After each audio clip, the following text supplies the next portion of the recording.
केंद्र शासित प्रदेश जम्मू कश्मीर में चुनाव की सुगबुगाहट शुरू हो गई है। चुनाव से पहले विधानसभा सीटों का परिसीमन का काम भी पूरा हो चुका है। आयोग ने फाइनल रिपोर्ट पर साइन कर दिए हैं। इस रिपोर्ट में जम्मू में ज्यादा सीटें बढ़ाई गई हैं, जिसका फायदा सीधे तौर पर बीजेपी को मिलेगा। इसे लेकर देश की सियासत तो गर्म है ही, वहीं पड़ोसी मुल्क ने भी अपनी प्रतिक्रिया दी है।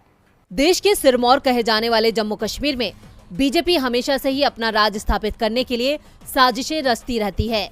जहां उसने साम दाम दंड भेद लगाकर मुफ्ती की सरकार गिराई, तो वहीं अब सूबे में परिसीमन कराकर अपने वोट बैंक को बढ़ाने की जद्दोजहद कर रही है। जी हां, चुनाव से पहले परिसीमन का काम पूरा हो चुका है।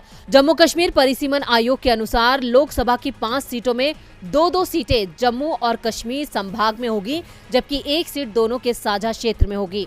यानी आधा इलाका जम्मू संभाग का और आधा कश्मीर घाटी का हिस्सा होगा। इसके अलावा 2 सीटें कश्मीरी पंडितों के लिए भी रिजर्व रखी गई हैं।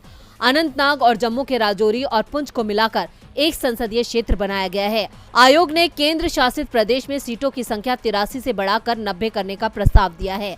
साथ ही पहली बार अनुसूचित जनजातियों के लिए 9 सीटों को रिजर्व करने को कहा है। इनमें 43 सीटें जम्मू में और 47 सीटें कश्मीर में रहेंगी। इसके पहले 83 सीटों में 37 जम्मू और 46 कश्मीर में थी। यानी साफ है कि चुनाव से पहले जम्मू में 6 सीटों को बढ़ा दिया जाएगा। इसका सीधा फायदा बीजेपी को होगा, क्योंकि पार्टी की पकड़ जम्मू में ज्यादा है। ऐसे में अगर यहाँ सीटें मिलती हैं तो उसे सरकार बनाने में आसानी होगी। इसे लेकर विपक्ष के तेवर तल्ख हो गए हैं।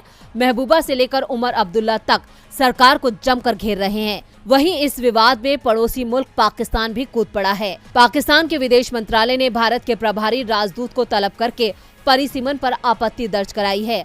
पाकिस्तानी सरकार ने कहा है कि इस कदम के पीछे भारत सरकार की गुप्त योजना छिपी हुई है। भारत ने परिसीमन के नाम पर विधानसभा क्षेत्रों को फिर से डिजाइन किया है, ताकि मुसलमानों की बढ़त को कम किया जा सके। ये भारत के उस दावे को खारिज करता है जिसमें कहा गया था कि परिसीमन को स्थानीय जनसंख्या को सशक्त बनाने के लिए अंजाम दिया जा रहा है। अब पड़ोसी मुल्क भी वही बात बोल रहा है जो विपक्षी दल बोल रहे हैं। अब इस विरोध के बीच देखना होगा कि क्या परिसीमन का फायदा बीजेपी को चुनाव में मिलता है या नहीं।